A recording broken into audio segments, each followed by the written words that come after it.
Hello guys, magnilaga pala tayo guys. Ayan. Meron ko nabili dito, spare ribs ng baka. Isa't kalahating kilo to. Ayan guys, oh. May konting taba at saka laman. Ating spare ribs. Yun lang ang ating gulay dyan. Mais. Lalagay tayo, tsaka pichay Baguio, pichay Tagalog, saka Lex. Wala tayong pressure cooker dito lang sa ating kaldero. Yan siguro mga isa't kalating oras to guys. Ayan, habang pinapakuluan ko to, maglagay muna ako ng asin. Tanggalan ko lang guys ng bula yung ating nilaga.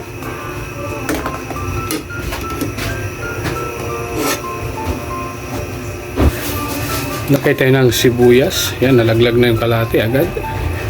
Akong pamintang buo ngayon guys, yan, powder na lang muna. Total guys, dito sa amin maulan-ulan. Ayan, maglagay tayo ng bitchin konti lang. Ayan, antayin ko lang to guys, siguro mga 1 hour pala lambutin ko to. Balikan na lang natin tayo guys mamaya. Naugasan ko na pala yung ating gulay sa ating nilaga. Ayan, maglalagay lang ako ng isang beef cubes. Matigas pa to guys, habang nagpapalambot ako nilagyan ko na ng beef cubes. Ayan, takpan ko muna uli. Ayan, after 1 hour na to guys, pero medyo matigas pa siguro. Ayan, matigas pa konti.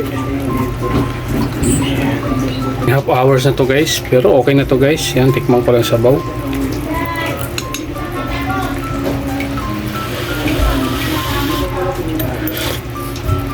Ayan, tama na yung timpla sa sabaw guys. Ilalagay ko na yung gulay. Ito yung yellow corn natin. Mix para pag kumulo, susunod ko na ibang gulay niya.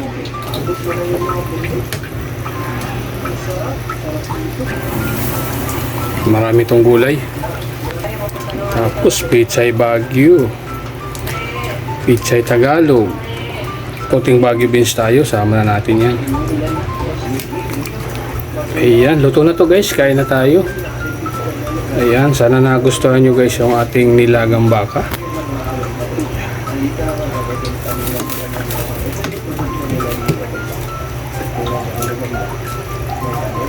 Video, ayan, shout out sa lahat na nakakapanood sa aking upload na video. Ayan, paki-like and share naman guys, at paki-follow na rin.